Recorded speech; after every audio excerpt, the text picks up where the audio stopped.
तो वे भी बड़े दुखी हुए।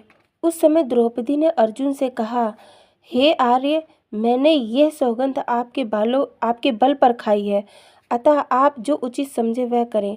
द्रौपदी की यह बात सुनकर अर्जुन ने उत्तर दिया, हे द्रौपदी, तुम धीरज धारण करो, मैं अश्वत्थामा के मस्तक काट कर अभी तुम्हारे पास लाए देता हूँ, तब तुम उसके मस्तक पर खड़ी होकर स्नान करना।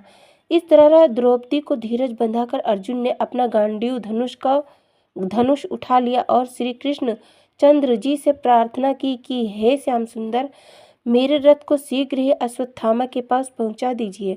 अर्जुन की यह बात सुन श्री कृष्ण चंद्र जी ने रथ को ऐसे वेग से हाँका कि बात ही बात में रथ अश्वत्थामा के निकट जा पहुंचा।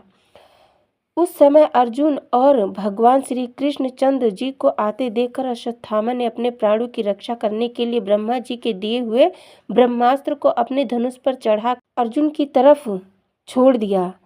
जिस समय वह ब्रह्मास्त्र दसों दिशाओं को अपनी अग्नि से प्रकाशित करता हुआ अर्जुन की तरफ चला, उस समय अर्जुन ने भगवान श्री कृष्ण जी से पूछा, हे वासुदेव, ये कैसी प्रचंड अग्नि है जो मेरी ओर बढ़ती हुई चली आ रही है। श्री कृष्णचंद्र जी ने उत्तर दिया, हे पार्थ, ये अश्वत्थामा का चलाया हुआ ब्रह्मास्त्र है।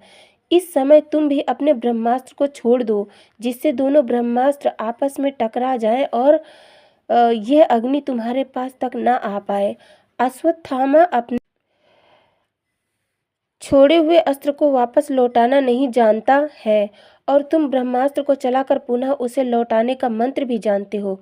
इसलिए निस्संदेह होकर तुम अपने इस अस्त्र को चलाओ। श्री कृष्णचंद्र जी की यह बात सुनकर अर्जुन ने अपना ब्रह्मास्त्र छोड़ दिया। उस समय वह दोनों अस्त्र एक दूसरे से टकरा गए। अर्जुन का ब्रह्मास्त्र अश्वत्थामा के ब्रह्मास्त्र को आगे नहीं बढ़ने देता था, इसलिए अर्जुन पूर्ण रूपेण सुरक्षित ही बने रहे। जब कुछ देर तक यह अस्त्र युद्ध होता रहा, तब श्री कृष्णचंद्र जी ने अर्जुन से पुकार कर कहा कि हे पार्थ, अब तुम मंत्र पढ़कर शीघ्र ही इन दोनों को अपने पास बुलाओ, नहीं तो इनकी क्रोधाग्नि से समस्त विश्व भस्म हो जाएगा। सच्चिदानंद श्री कृष्णचंद्र जी का ये संदेश पाते ही अर्जुन ने उन दोनों ब्रह्मास्त्रों को मंत्र द्वारा अपने पास बुला लिया और फिर अपना रथ आगे बढ़ाकर अश्वत्थामा को पकड़ लिया। जिस समय अर्जुन ने अश्वत्थामा को पकड़ा, उस समय उनके हृदय में विचार प्रकट हुआ कि यह अश्वत्थामा ब्राह्मण और हमारे गुरु का पुत्र है, इसलिए इसको मारना